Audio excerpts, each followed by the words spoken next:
राजा महाराजा बादशाह, कोई सामान्य राजा होता तो बस में रहता, वो तो बादशाह है। सनातन धर्म हिंदू धर्म को वैसे ही नीचा दिखाता था, वो किसके बस में रहने वाला। अकबर ने हट कर लिया, बोले जल्दी चमत्कार दिखाओ नहीं तो मुझे पहचानते ही हो। गोस्वामी जी ने मना कर दिया, मैं कोई चमत्कार नहीं दिखा सकता।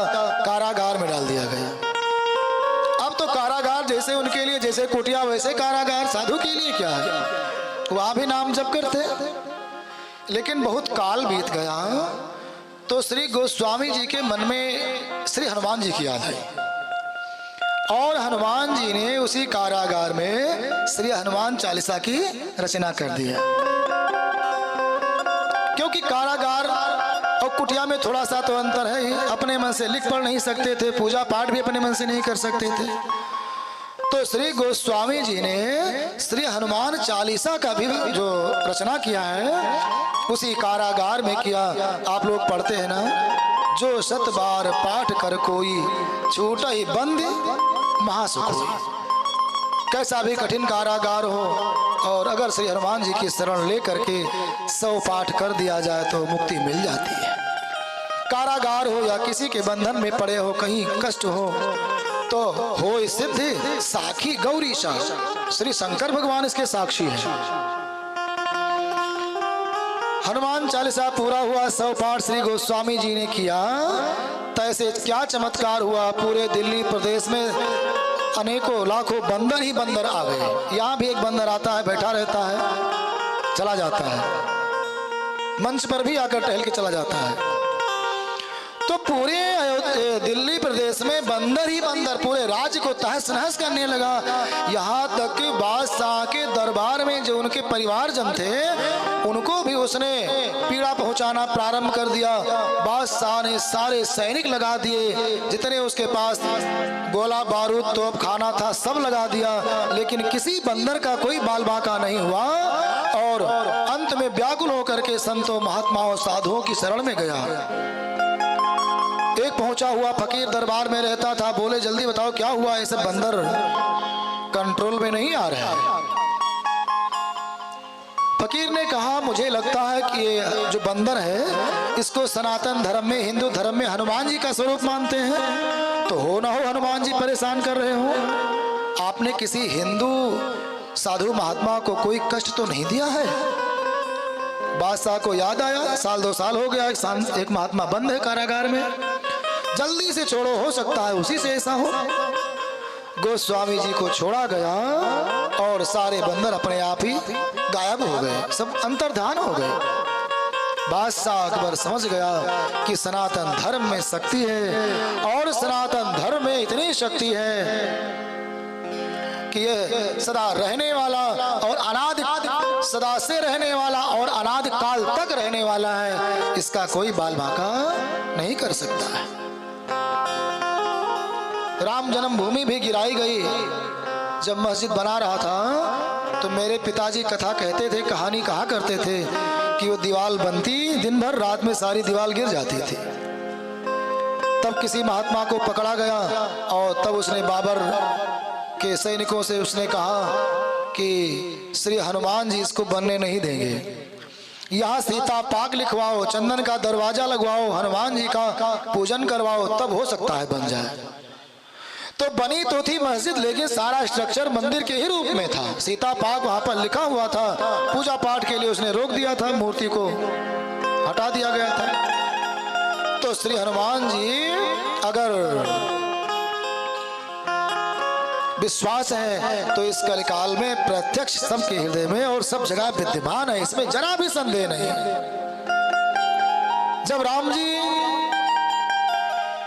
अपने बैकुंठ धाम जाने लगे अयोध्यापुरी से, तो सारे कीट पतंगे, जितने कीड़े मकोड़े थे, पशु पक्षी थे, सब अयोध्यापुरी से बैकुंठ चले गए। अयोध्या में कोई नहीं बचा था जीव।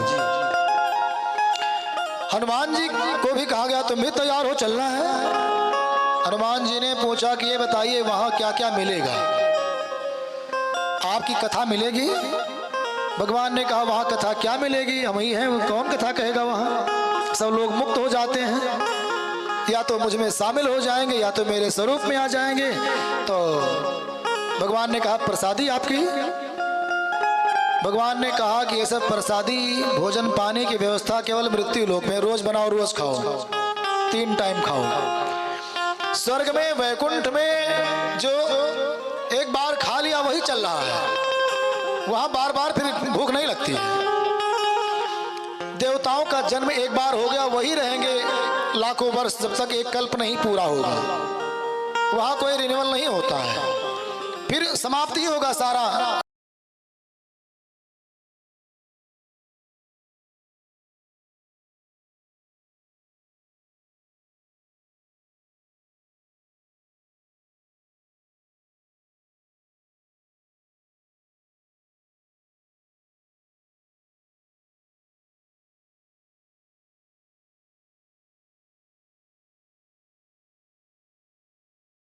सिस्टम तभी समाप्त हो गया। तो बोले जब वहां भोजन बनेगा ही नहीं तो भाई प्रसाद कहां से मिलेगा? हनुमान जी ने कहा कीर्तन भजन वो भी नहीं मिलेगा।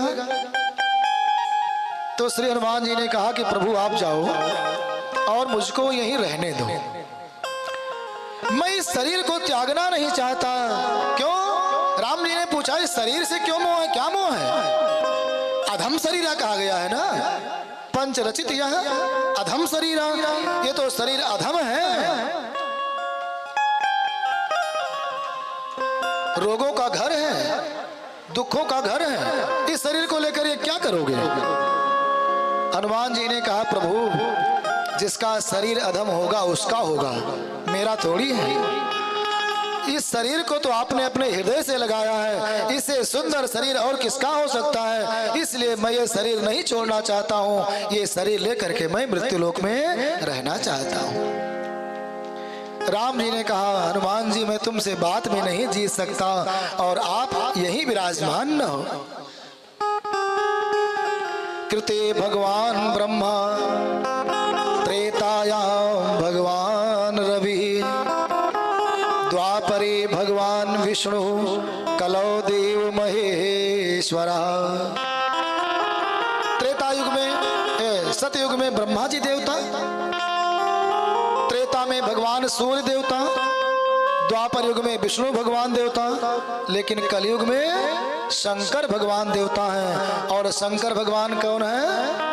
शंकर सुवन केसरी नंदन मेरे हनुमान जी हैं, जो सबके साथ समान रूप से विराजमान हैं और सबके संकट नित्य दूर करते रहते हैं। बोलो श्री हनुमान जी महाराज की जय। तस किंचित भयम नास्ति रणे च विजयी भवे, राजद्वारे गह्वरे च भयम नास्ति कदाचन। चाहे राजद्वार में रहो, किसी राजा के समीप बंधन में पड़ जाओ, कहीं गह्वर गुफा जंगल पहाड़ पर्वत में पड़ जाओ, ऐसी कोई भी समस्या हो, लेकिन आपने अगर हनुमान जी का स्मरण कर लिया तो संकट कटे मिटे सब पीरा, सारे संकट दूर होते हैं। इसमें इतना भी संदेह नहीं करना है। हनुमान जी के जो 12 नाम हैं उन नामों को लेकर के लोग अपना कल्याण करते हैं। हनुमान अंजनी सूनो वायुपुत्रो महाबलः, रामेष्टः फाल्गुन सखा पिंगाक्षो मित विक्रमः, उद्धिक्रणमश्चैव सीता शोक विनाशकः, लक्ष्मण प्राणदाता दशग्रीवस्य दर्पः, एवं 12 नामानि कपीन्द्रस्य च महात्मना, स्वापकाले प्रबोधे च यात्रा काले च यः पठेत्। इन हनुमान जी के 12 नामों को नित्य पढ़ना चाहिए। कौन कौन सा नाम है? हनुमान, अंजनी सुत, वायुपुत्र, महाबली, रामेष्ट, फाल्गुन सखा, फाल्गुन भगवान का नाम है, पिंगाक्ष, अमित विक्रम, उद्धिक्रमण जो समुद्र को लांग गए, सीता शोक विनाशक,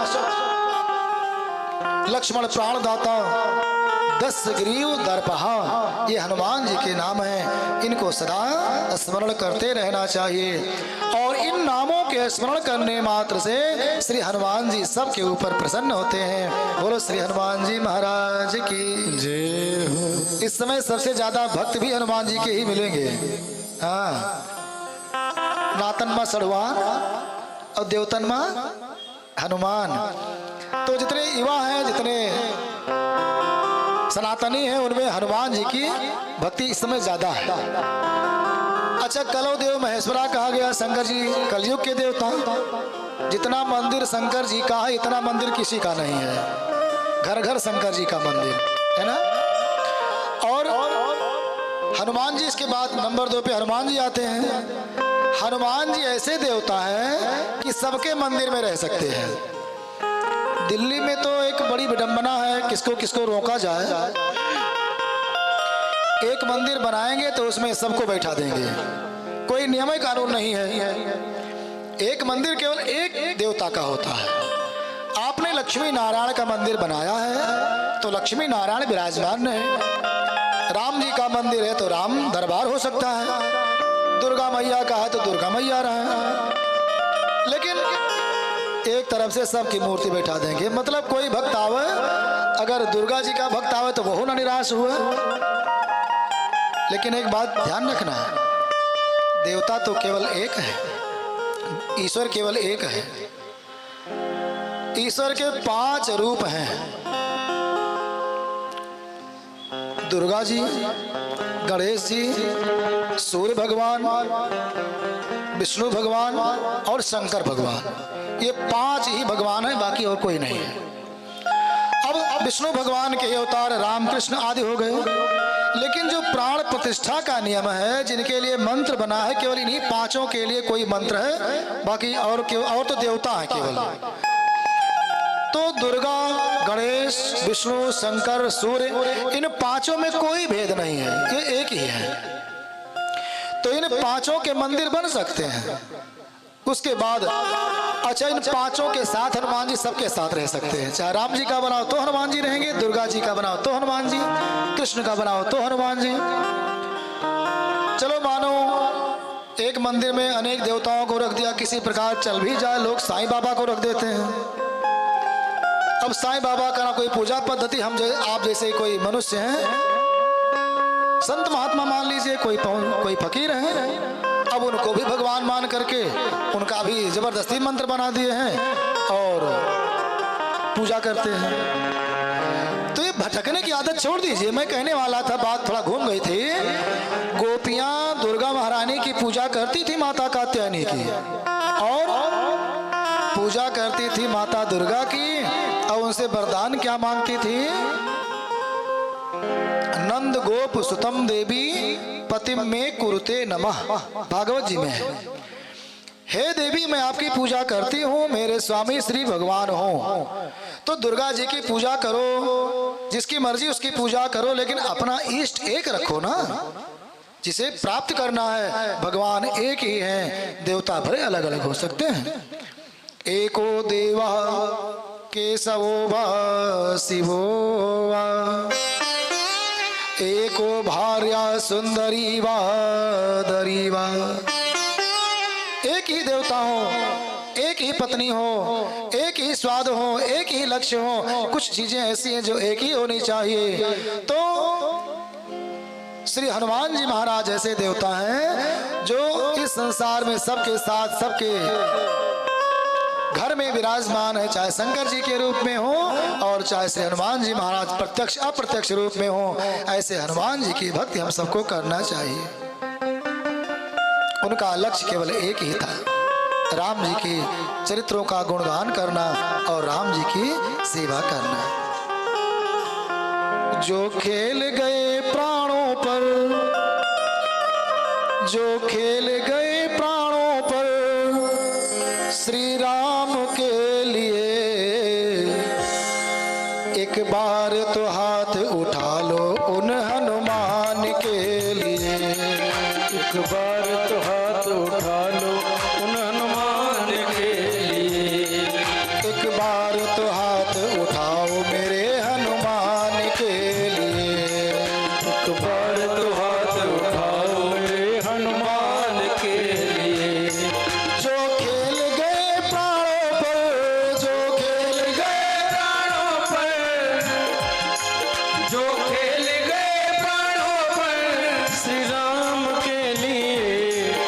एक बार तो हाथ उठा लो मेरे हनुमान के लिए, एक बार तो हाथ उठा लो हनुमान के। बोलो श्री हनुमान जी महाराज की जय हो।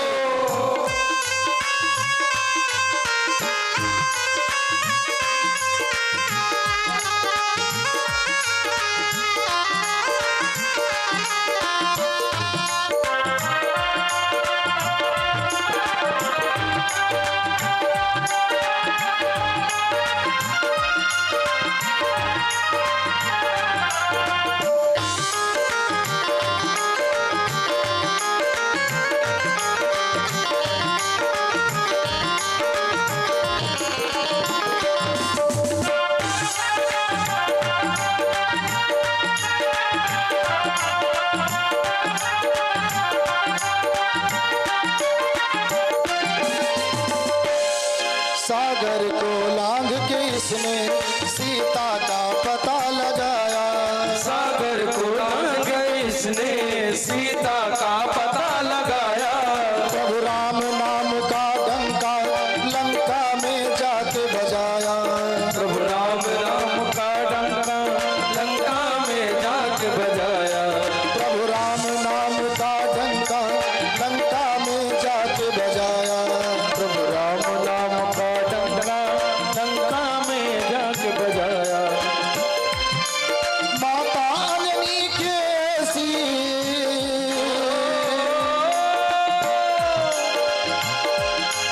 माता अंजनी की ऐसी संतान के लिए एक बार तो हाथ उठाओ मेरे हनुमान के लिए, एक बार तो हाथ उठाओ मेरे हनुमान के लिए, एक बार तो हाथ उठाओ मेरे हनुमान के लिए। जो खेल गए प्राणों पर, जो खेल गए प्राणों पे श्री राम के लिए, एक बार तो हाथ उठाओ मेरे हनुमान के लिए, एक बार तो हाथ उठाओ मेरे हनुमान के लिए।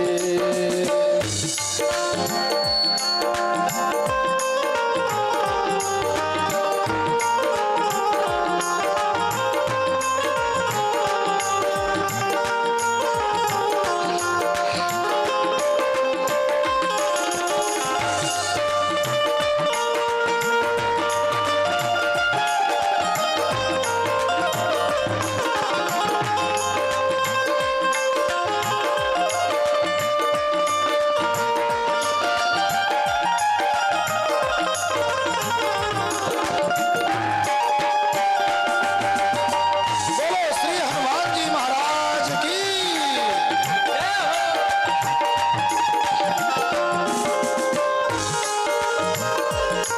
लक्ष्मण को बचाने की जब सारी आशाएं टूटी, लक्ष्मण को बचाने की जब सारी आशाएं टूटी, लक्ष्मण को बचाने की जब सारी आशाएं टूटी, लक्ष्मण को बचाने की जब सारी आशाएं टूटी, ये पवन वेग से जाकर ले आए सजीवन बूटी, ये पवन वेग से जाकर ले आए सजीवन बूटी, ये पवन वेग से जाकर ले आए सजीवन बूटी।